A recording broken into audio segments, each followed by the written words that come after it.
साल 2025 की ठंडी जनवरी की रात थी। जगह थी जयपुर। हवा में गुलाबी शहर की सर्दी घुली हुई थी, लेकिन प्रिया के मन में उससे भी ज्यादा ठंड उतर चुकी थी। उसकी शादी को 5 साल हो चुके थे। उसके पति आरव शांत, जिम्मेदार और कम बोलने वाले इंसान थे। 2 बच्चे कियान और त्रिशा उनकी जिंदगी का केंद्र थे। पूरा परिवार संयुक्त था।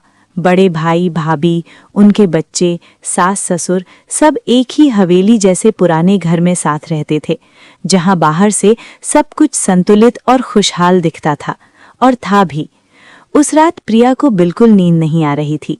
बगल में आरव गहरी नींद में सो रहे थे, लेकिन वो बार बार उनकी तरफ देखती और फिर करवट बदल लेती।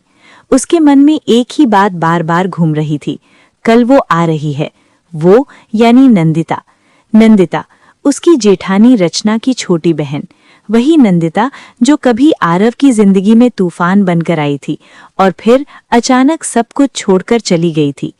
शादी के कुछ दिनों बाद ही रचना ने हंसते हुए बताया था, अरे प्रिया, अगर नंदिता अपने सपनों के पीछे न भागती तो आज तू नहीं, वो इस घर की बहू होती। आरव तो पागलों की तरह चाहता था उसे, पर मैडम को मुंबई में फिल्म प्रोडक्शन का ऑफर मिला और वो उड़ गई। उस समय प्रिया मुस्कुरा भर दी थी, लेकिन अंदर कहीं कुछ चुभ गया था। उसने उस चुभन को समय के साथ दबा दिया था। उसे लगा था कि बीता हुआ कल अब लौटकर नहीं आएगा, लेकिन अब वही नंदिता 6 साल बाद जयपुर ट्रांसफर होकर वापस आ रही थी, सुबह की फ्लाइट से। प्रिया ने घड़ी देखी, रात के 2:15 बज रहे थे। वो चुपचाप उठी और बच्चों के कमरे में चली गई। कियान अंबल में दुबका हुआ था और त्रिशा अपने टेडी को सीने से लगाए सो रही थी। सब कुछ सामान्य और शांत था, बस उसका दिल नहीं। रसोई में जाकर उसने फ्रिज खोला। रचना ने नंदिता की पसंद की चीजें मंगवाई थीं, इटालियन पास्ता, थाई ग्रीन करी और चॉकलेट मूस। प्रिया को लगा जैसे घर का मेन्यू ही नहीं, माहौल भी बदलने वाला हो। सुबह 7 बजे एयरपोर्ट से लेने सब जाने वाले थे, लेकिन प्रिया ने साफ मना कर दिया। घर संभालना है, उसने बहाना बना दिया। असल वजह थी डर। उसे खुद से भी स्वीकारने में झिझक हो रही थी कि वो डर रही है। क्या आरव उसे देखकर खुश होंगे? क्या पुरानी चिंगारी फिर से भड़क उठेगी, या सब कुछ सच में खत्म हो चुका है? वो वापस कमरे में आई। आरव नींद में करवट बदलते हुए बुदबुदाए, सोई नहीं अभी तक? प्रिया ने धीमे से जवाब दिया, बस नींद नहीं आ रही। आरव ने आंखें खोले बिना उसका हाथ थाम लिया और कहा, सो जाओ, मैं हूं ना। प्रिया ने उनकी उंगलियों की पकड़ महसूस की, लेकिन उसके मन में सवाल अब भी जिंदा था। क्या सच में वो उसी के हैं? सुबह क्या लेकर आने वाली है? एक सामान्य मुलाकात या कोई नया तूफान? उसकी आंखों में नींद नहीं थी, सिर्फ इंतजार था। सुबह 8 बजे जयपुर की ठंडी हवा में हल्की धूप घुलने लगी थी। हवेली के बाहर कार के रुकने की आवाज आई तो रचना की उत्साहित आवाज पूरे आंगन में गूंज उठी, आ गई नंदिता। उस समय प्रिया रसोई में खड़ी थी। उसने गैस की आंच धीमी की और गहरी सांस ली। आज उसने जानबूझकर इटालियन या थाई खाना नहीं बनाया था। उसने तय किया था कि घर की खुशबू घर जैसी ही रहेगी। नाश्ते में दाल की कचौरी, पुदीने की चटनी और केसरिया दूध तैयार था, सादगी और अपनापन लिए हुए। दरवाजे से अंदर आते ही एक तेज और आत्मविश्वास से भरी आवाज सुनाई दी, हेलो एवरीवन। प्रिया ने हल्का सा झांक कर देखा। नंदिता पहले से भी ज्यादा निखरी हुई लग रही थी। कंधों तक खुले बाल, लंबा कोट, हाई हील्स और आंखों में वही चमक, मानो किसी फिल्म का सीन हो। उसने आते ही रचना को गले लगाया, फिर सास ससुर के पैर छुए। तभी उसकी नजर आरव पर पड़ी और एक पल के लिए जैसे समय ठहर गया। हाय आरव, उसने हल्की मुस्कान के साथ हाथ बढ़ाया। आरव ने सामान्य स्वर में कहा, कैसी हो नंदिता? वो मुस्कुराई, अब ठीक हूँ तुम्हें देखकर। कमरे में हल्की चुप्पी छा गई। प्रिया ट्रे लेकर बाहर आई। नाश्ता तैयार है, उसने संयम से कहा। रचना ने हंसते हुए परिचय करवाया, ये है हमारी प्रिया, और प्रिया ये है मेरी स्टार बहन। नंदिता ने प्रिया को ऊपर से नीचे तक देखा, मुस्कुराई और कहा, ओह तो तुम हो। वाक्य अधूरा था, लेकिन उसका अर्थ पूरा था। सब लोग टेबल पर बैठ गए। नंदिता ने कचौरी उठाते हुए कहा, ओह मैं तो अब ऐसी ऑयली चीजें नहीं खाती, मुंबई ने आदत बिगाड़ दी है, पर चलो आज खा लेती हूँ। प्रिया ने बस हल्की मुस्कान से जवाब दिया। आरव चुपचाप सब सुन रहे थे। नंदिता कियान और त्रिशा के पास बैठ गई। कियान, त्रिशा, मुझे याद है तुम्हारे पापा बचपन में कैसे थे? त्रिशा ने उत्सुकता से पूछा। मासी, पापा भी शरारती थे? नंदिता हंसी। बहुत, और बहुत जिद्दी भी। उसने जानबूझकर आरव की तरफ देखा। प्रिया के भीतर एक हल्की कसक उठी। नाश्ते के बाद नंदिता ने कहा, दीदी मेरे लिए कोई अपार्टमेंट देख दो ना, मैं ज्यादा दिन किसी पर बोझ नहीं बनना चाहती। रचना तुरंत बोली, पागल है क्या, तू यही रहेगी? सास ने भी हामी भरी। आरव ने बस इतना कहा, जैसा ठीक लगे। प्रिया ने गौर किया। उन्होंने न हाँ की न ना। शाम को ऑफिस से लौटते समय आरव कुछ हल्के लगे। ड्राइंग रूम में नंदिता उनके बिल्कुल पास बैठी थी। पुराने कॉलेज के किस्से, अधूरी बातें और साझा हंसी माहौल में घुली हुई थी। याद है वो बारिश वाली शाम? नंदिता ने धीमे स्वर में पूछा। आरव ने हल्की मुस्कान दी। पुरानी बातें रहने दो, पर क्या सच में वे पीछे छूट चुकी थीं? रात को जब सब अपने कमरों में चले गए, प्रिया ने देखा आरव खिड़की के पास खड़े बाहर देख रहे थे। सब ठीक है? उसने पूछा। छोटा सा जवाब मिला, लेकिन उस में क्या था? उलझन, यादें या सिर्फ थकान? प्रिया के मन में सवालों का तूफान उठ रहा था। क्या नंदिता सिर्फ एक मेहमान थी या फिर कोई अधूरा अध्याय सच में फिर से खुलने वाला था? जयपुर की शामें अपने आप में खास होती हैं। हवेली की छत से दिखता डूबता सूरज और दूर नाहरगढ़ किले की पहाड़ियों पर गिरती सुनहरी रोशनी हर दिन को एक शांत, खूबसूरत अंत देती थी। लेकिन उस शाम प्रिया के मन में कोई शांति नहीं थी। बाहर सब कुछ संतुलित और सुकून भरा दिखता था, पर भीतर अनकहे सवालों की हलचल थी। नंदिता ने ऑफिस ज्वाइन कर लिया था। वो जयपुर की एक इवेंट मैनेजमेंट कंपनी में क्रिएटिव हेड थीं। सुबह फॉर्मल सूट में आत्मविश्वास से भरी निकलती और शाम को स्टाइलिश अंदाज में लौटती। घर में कदम रखते ही उसका पहला सवाल अक्सर यही होता, आरव आए क्या? प्रिया हर बार ये सुनती और अनसुना करने की कोशिश करती, लेकिन वो इस बदलाव को नजरअंदाज नहीं कर पा रही थी। उस शाम भी जैसे ही आरव ऑफिस से लौटे, नंदिता लगभग दौड़कर ड्राइंग रूम तक आ गई। आज बहुत थक गए लग रहे हो, कॉफी बनाओ? उसने सहजता से पूछा। नहीं, रहने दो, आरव ने संयमित स्वर में जवाब दिया। नंदिता मुस्कुराई, लेकिन उसकी बात में हल्की चुभन थी। ओ प्लीज, पहले तो तुम मना नहीं करते थे। प्रिया किचन में खड़ी सब सुन रही थी। उसने बिना कुछ कहे अदरक इलायची वाली चाय बनाई और ट्रे लेकर बाहर आई। कॉफी की जरूरत नहीं, चाय बन गई है, उसने सामान्य स्वर में कहा। नंदिता ने कप उठाया और मुस्कुराकर बोली, वाह, कितनी घरेलू हो तुम, लकी हो आरव। ये तारीफ थी या ताना, समझ पाना मुश्किल था। रात के ठाने पर रचना ने राजस्थानी दाल बाटी चूरमा बनाया था। पूरा परिवार साथ बैठा था, लेकिन बातचीत का रुख बार बार पुराने कॉलेज के दिनों की ओर मुड़ जाता। याद है आरव, तुम मुझे लाइब्रेरी से लेने आते थे, सिर्फ मुझे घर छोड़ने के लिए? नंदिता ने मुस्कुराते हुए कहा। आरव ने शांत स्वर में जवाब दिया, तब वक्त अलग था। और अब? उसने सीधा सवाल किया। आरव ने कोई जवाब नहीं दिया, बस पानी का ग्लास उठा लिया। प्रिया ने साफ महसूस किया, आरव टाल रहे हैं, लेकिन नंदिता रुकने को तैयार नहीं। रात को बच्चों को सुलाते समय कियान ने मासूमियत से पूछा, मम्मा, मासी पापा की दोस्त हैं क्या? प्रिया एक पल को ठिठक गई। हाँ, पुरानी दोस्त, उसने धीरे से कहा। तो क्या वो यहीं रहेंगी हमेशा? इस सवाल का जवाब उसके पास नहीं था। अगले दिन रविवार था। तय हुआ कि शाम को छत पर बारबेक्यू किया जाएगा।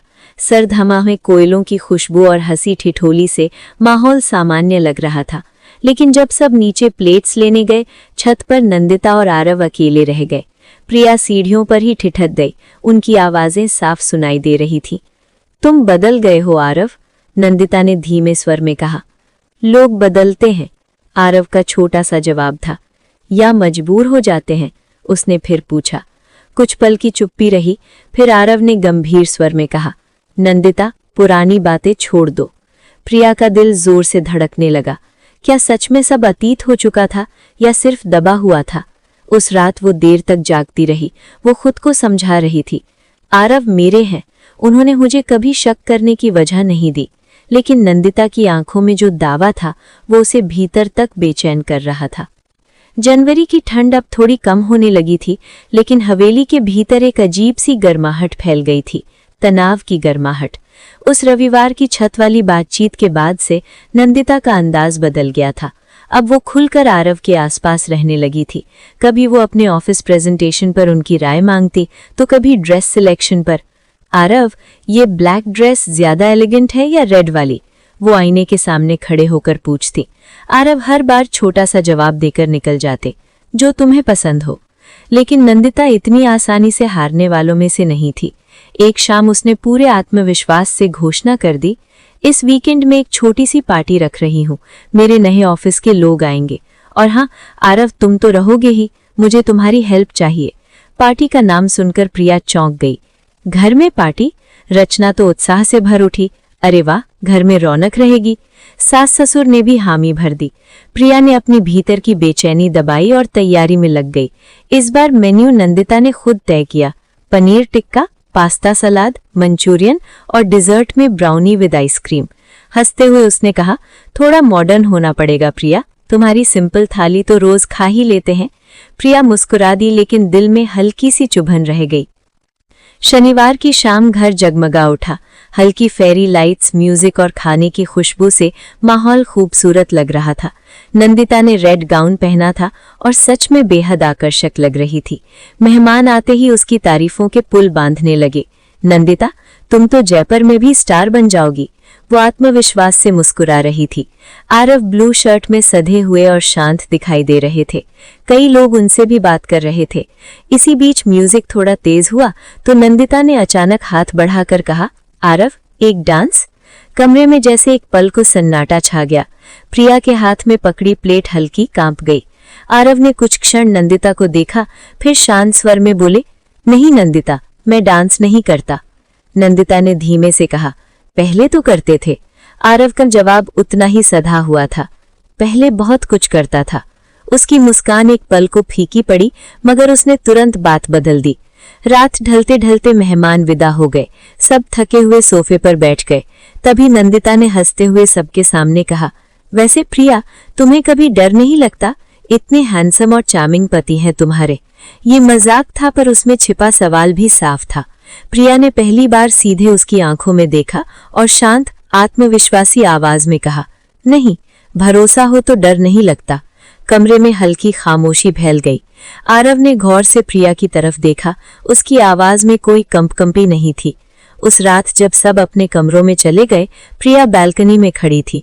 जयपुर की ठंडी हवा उसके चेहरे को छू रही थी। आरव पीछे से आए और धीरे से बोले, आज तुमने बहुत अच्छे से सब संभाला। प्रिया ने उनकी तरफ देखते हुए पूछा, क्या मैं सच में सब संभाल पा रही हूँ? आरव कुछ पल चुप रहे, फिर बोले, तुम हमेशा से संभालती आई हो। ये सिर्फ तारीफ थी या कोई गहरी स्वीकारोक्ति? प्रिया समझ नहीं पाई। उधर अपने कमरे में नंदिता आईने के सामने खड़ी थी। उसके चेहरे पर हल्की झुंझलाहट थी। उसने खुद से कहा, इतनी आसानी से नहीं। पार्टी के बाद घर में सब कुछ सामान्य दिखने लगा था, लेकिन भीतर की हलचल अब और तेज हो चुकी थी। प्रिया ने महसूस किया कि नंदिता अब किसी झिझक में नहीं थी। वो खुलकर कोशिश कर रही थी। कभी आरव के लिए स्पेशल कॉफी बनाती, कभी ऑफिस छोड़ने की जिद करती। उसकी हर हरकत में एक अनकही चुनौती छिपी रहती। एक दिन दोपहर में जब घर के लोग अपने अपने कमरों में आराम कर रहे थे, प्रिया किचन से लौट रही थी कि ड्राइंग रूम के पास से धीमी सी आवाज सुनाई दी। वो अनायास ठिठक गई। नंदिता फुसफुसा रही थी, आज शाम ठीक 7 बजे छत पर मिलना, मुझे तुमसे जरूरी बात करनी है। प्रिया का दिल धक से रह गया। आरव की आवाज बहुत धीमी थी, देखते हैं, बस इतना ही। लेकिन इतना ही उसके मन में तूफान उठाने के लिए काफी था। वो चुपचाप अपने कमरे में आ गई। शाम जैसे जैसे नजदीक आती जा रही थी, उसका मन भारी होता जा रहा था। उसने खुद को समझाने की कोशिश की। शायद ऑफिस की कोई बात हो, शायद वो बेवजह सोच रही हो, लेकिन भीतर कहीं एक अनजाना डर घर कर चुका था। शाम के 6:45 हुए। सास ससुर मंदिर चले गए। रचना अपने कमरे में थी। बच्चे खेलने की जिद कर रहे थे, पर प्रिया ने उन्हें बहाने से घर में ही रोक लिया। उसी समय उसकी नजर आरव पर पड़ी। वो आईने के सामने खड़े बाल ठीक कर रहे थे। उसने सहज बनने की कोशिश की। कहीं जा रहे हैं? आरव ने हल्की मुस्कान के साथ कहा, नहीं, बस ऐसे ही। प्रिया ने जानबूझकर कहा, आज मार्केट चलें, बच्चों का सामान लेना है। आज नहीं, कल चलते हैं। उन्होंने बिना उसकी ओर देखे जवाब दिया। आज क्यों नहीं? इस बार उसके स्वर में हल्की बेचैनी थी। आरव थोड़ा चिढ़ गए। प्रिया, हर बात पर सवाल क्यों करती हो? थोड़ा आराम करने दो। ये सुनकर वो चुप हो गई, लेकिन उसकी आंखें भीग आई। 7 बजने में 5 मिनट बाकी थे जब आरव सीटी बजाते हुए कमरे से निकल गए। प्रिया का दिल जैसे सीने से बाहर आ जाना चाहता था। 5 मिनट बाद उसने बच्चों से कहा, मैं अभी आती हूँ, तुम लोग यहीं रहना, और धीरे धीरे सीढ़ियां चढ़ने लगी। दरवाजा आधा खुला था। वो बिना आवाज किए पास जाकर खड़ी हो गई। तेज हवा चल रही थी और दूर जलमहल की रोशनी झिलमिला रही थी। तभी नंदिता की आवाज सुनाई दी, तुम आ ही गए, मुझे लगा टाल दोगे। आरव का स्वर गंभीर था। बोलो, क्या बात है? नंदिता की आवाज में भावनाओं का कंपन था। जब से यहाँ आई हूँ, तुम्हें देखकर समझ आया कि मैंने गलती की थी।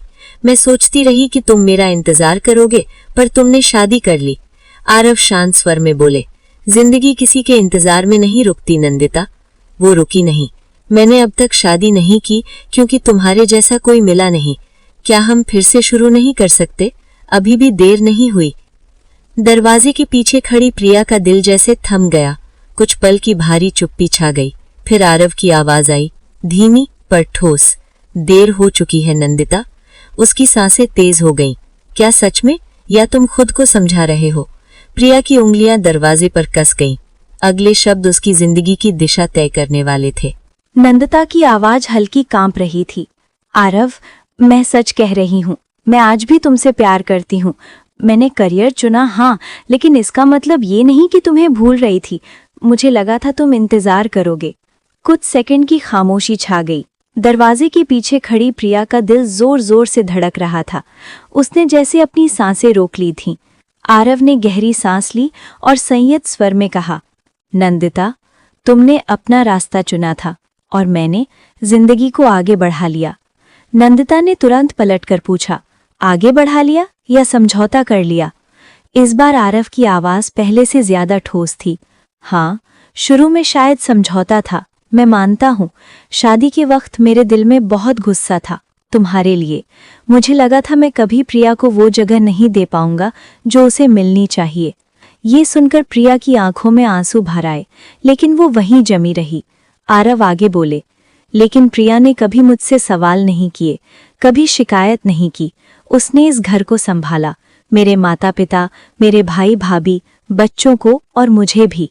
धीरे धीरे मुझे एहसास हुआ कि प्यार सिर्फ जुनून नहीं होता, जिम्मेदारी, भरोसा और साथ भी होता है। नंदिता अब चुप थी। हवा उनके बीच की खामोशी को और गहरा कर रही थी। आरव ने स्पष्ट शब्दों में कहा, आज मैं साफ कह रहा हूँ, मैं अपनी पत्नी से प्यार करता हूँ। उसके बिना अपने जीवन की कल्पना भी नहीं कर सकता। ये शब्द सुनते ही प्रिया के भीतर जैसे कोई भारी पत्थर हट गया। नंदिता ने धीमे स्वर में पूछा, और हमारे बीच जो था? आरव ने शांत पर दृढ़ आवाज में कहा, वो खूबसूरत था, लेकिन अधूरा, और अधूरी चीजों को जबरदस्ती पूरा नहीं किया जा सकता। तुम मेरी यादों का हिस्सा हो सकती हो, लेकिन मेरी जिंदगी का नहीं। हवा और तेज बहने लगी। पहली बार नंदिता की आवाज में टूटन साफ झलक रही थी। तो तुम्हें मेरी कोई जरूरत नहीं? आरव ने बिना झिझक जवाब दिया। जरूरत नहीं, सम्मान है, यादें हैं, लेकिन जरूरत नहीं। कुछ पल रुककर उन्होंने और भी साफ कहा, अगर तुम इस घर में रहना चाहती हो तो भाभी की बहन बनकर रहो। मेरे और प्रिया के बीच आने की कोशिश मत करना। मैं किसी भी कीमत पर उसे आहत नहीं होने दूंगा। ये सुनते ही प्रिया की आंखों से आंसू बह निकले, इस बार दर्द के नहीं, राहत के। छत पर गहरा सन्नाटा छा गया। नंदिता ने धीरे से कहा, शायद मैंने सच में देर कर दी। आरव ने कोई जवाब नहीं दिया। कुछ मिनट बाद उनके कदमों की आहट सीढ़ियों की तरफ बढ़ी। प्रिया तुरंत नीचे उतर आई और बच्चों के पास बैठ गई, जैसे वो कहीं गई ही ना हो। थोड़ी देर बाद आरव कमरे में आए। उनकी नजर एक पल को प्रिया पर ठहरी, जैसे बिना कुछ कहे सब समझ गए हों।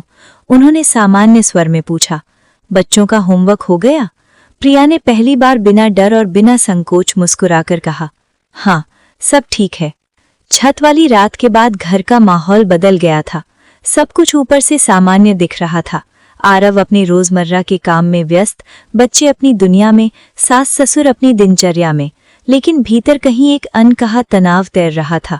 प्रिया के मन में अब पहले जैसी घबराहट नहीं थी। उसने अपने कानों से सच सुना था, उसे भरोसा था। मगर नंदिता, वो बिल्कुल बदली हुई दिख रही थी। पहले की तरह चहकना, हंसना, बार बार आरव के आसपास मंडराना सब बंद हो गया था। वो चुप रहने लगी थी, गंभीर और भीतर से उथल पुथल में डूबी हुई। 3 दिन तक उसने आरव से लगभग कोई बात नहीं की। रचना से भी बस औपचारिक जवाब देती। एक दिन रचना ने पूछ ही लिया, क्या हुआ तुम्हें, ऑफिस का तनाव है क्या? नंदिता ने हल्की मुस्कान ओढ़ते हुए कहा, हाँ शायद। लेकिन उसकी आंखों में जो चल रहा था वो ऑफिस का तनाव नहीं था, वो किसी हार का अपमान था। फिर एक शाम उसने अचानक सबको चौंका दिया। ड्राइंग रूम में चाय के दौरान उसने शांत स्वर में कहा, मैं अगले महीने मुंबई वापस जा रही हूँ। सास ने हैरानी से पूछा, इतनी जल्दी? अभी तो आई थी। नंदिता ने धीमे से जवाब दिया, कुछ फैसले देर से समझ आते हैं लेकिन लेने पड़ते हैं। उसके चेहरे पर मुस्कान थी, पर आंखों में हार नहीं, एक अजीब सी आग थी। प्रिया ने वो आग साफ देखी और उसके भीतर फिर से हल्की आशंका जाग उठी। उसी रात अचानक रचना के कमरे से तेज आवाजें आने लगीं। तुम पागल हो गई हो क्या? रचना की ऊंची आवाज पूरे घर में गूंज गई। प्रिया तुरंत बाहर आई। सास ससुर भी अपने कमरे से निकल आए। अंदर नंदिता रो रही थी। उसके आंसू बेकाबू थे, लेकिन आवाज में अब भी एक जिद थी। दीदी, मैंने गलती की थी, मुझे लगा था आरव अभी भी मुझे चाहते हैं। कमरे में एकदम सन्नाटा छा गया। रचना का चेहरा सख्त हो गया। तू शादीशुदा आदमी के पीछे क्यों पड़ी थी? तभी नंदिता ने अचानक सिर उठाकर कहा, क्योंकि उसने कभी मुझे भुलाया नहीं। ये सुनते ही सबकी नजरें एक साथ आरव की तरफ मुड़ गईं। प्रिया का दिल फिर तेजी से धड़कने लगा। आरव ने शांत लेकिन सख्त स्वर में कहा, झूठ बोल रही हो। झूठ? तो वो क्या था जब तुमने छत पर कहा था कि शुरू में तुम्हारी शादी समझौता था? कमरे में जैसे हवा जम गई। प्रिया का चेहरा एक पल को पीला पड़ गया। हाँ, उसने वो शब्द सुने थे। शुरू में समझौता था, लेकिन आगे जो कहा गया था वो किसी और ने नहीं सुना था। नंदिता ने आंसू पोंछते हुए कहा, सच सबको पता चलना चाहिए। मैं अकेली गलत नहीं हूँ।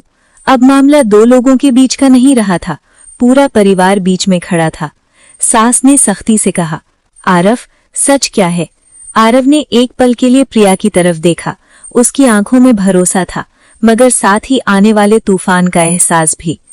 तभी नंदिता ने आखिरी वार किया, अगर मुझसे प्यार नहीं था तो छत पर मिलने क्यों आए?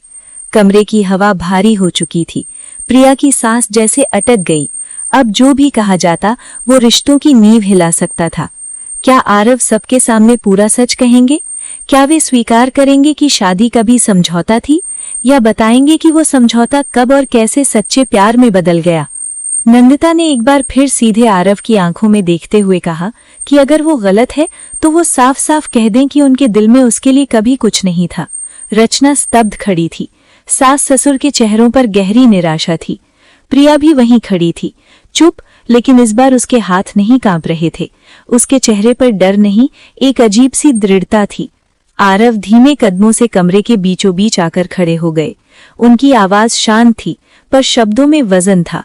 उन्होंने कहा कि आज सबके सामने सच कह देना ही बेहतर है। उन्होंने स्वीकार किया कि हाँ, कभी उन्होंने नंदिता से बहुत प्यार किया था। जब वो अपने करियर के लिए चली गई थी तब वो भीतर से टूट गए थे। उसी खालीपन और आहत अहंकार में उन्होंने शादी के लिए हाँ कर दी थी। ये सुनकर प्रिया की उंगलियां कस गईं, लेकिन वो वहीं स्थिर खड़ी रही। आरव आगे बोले कि शादी के बाद जो हुआ वो किसी समझौते जैसा नहीं था।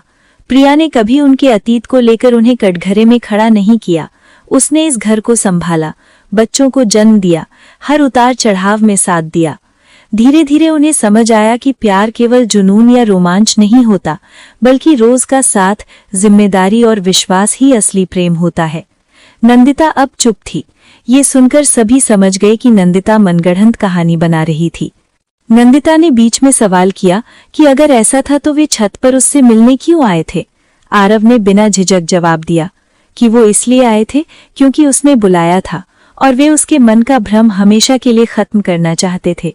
जिंदगी किसी के फैसलों का इंतजार अनंत समय तक नहीं करती। कमरे में सन्नाटा गहरा गया।